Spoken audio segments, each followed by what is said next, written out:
बंदर और लकड़ी का खोटा। एक समय शहर से कुछ ही दूरी पर एक मंदिर का निर्माण किया जा रहा था।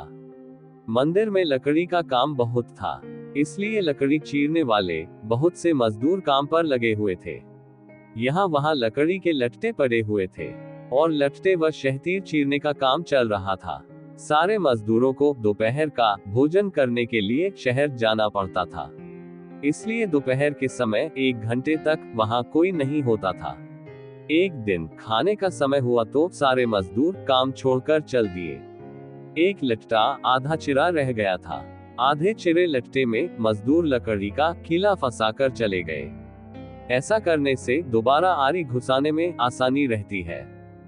तभी वहां बंदरों का एक दल उछलता कूदता आया।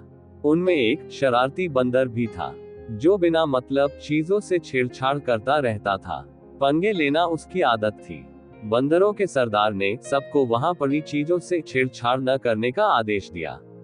सारे बंदर पेड़ों की ओर चल दिए, पर वह शैतान बंदर सबकी नजर बचाकर पीछे रह गया और लगा अड़ंगेबाजी करने।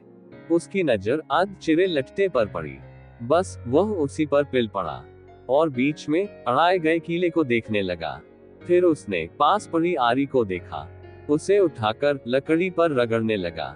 उससे किर्ररा की आवाज निकलने लगी तो उसने गुस्से से आरी पटक दी। उन बंदरों की भाषा में किर्ररा का अर्थ निखट्टू था। वह दोबारा लट्टे के बीच फंसे कीले को देखने लगा।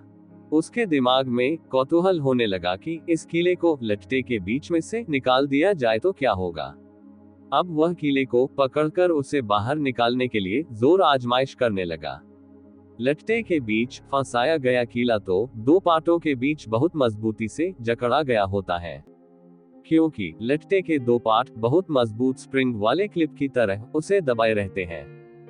बंदर खूब जोर लगाकर उसे हिलाने की कोशिश करने लगा। कीला जोर लगाने पर हिलने व खिसकने लगा तो बंदर अपनी शक्ति पर खुश हो गया। वह और जोर से खौ खौ करता कीला सरकाने लगा। इस धींगा मस्ती के बीच बंदर की पूंछ दो पाटों के बीच आ गई थी, जिसका उसे पता ही नहीं लगा। उसने उत्साहित होकर एक जोरदार झटका मारा और जैसे ही कीला बाहर खींचा, लट्टे के दो चिरे भाग फटाक से क्लिप की तरह जुड़ गए और बीच में फंस गई बंदर की पूंछ। बंदर चिल्ला उठा। तभी मजदूर वहां लौटे। उन्हें देखते ही बंदर ने भागने के लिए जोर लगाया तो उसकी पूंछ टूट गई। वह चीखता हुआ टूटी पूंछ लेकर भागा। दूसरे साथी बंदर ये सब देखकर खूब हंसने लगे। शरारती बंदर को अपने किए पर खूब पछतावा हुआ। उसके बाद शरारती बंदर अपने साथियों से कभी नजर नहीं मिला पाया और वो अपने साथियों को छोड़कर हमेशा के लिए चला गया। दोस्तों, ये कहानी से हमें ये सीख मिलती है कि जिस काम से कोई अर्थ न सिद्ध होता हो उसे नहीं करना चाहिए।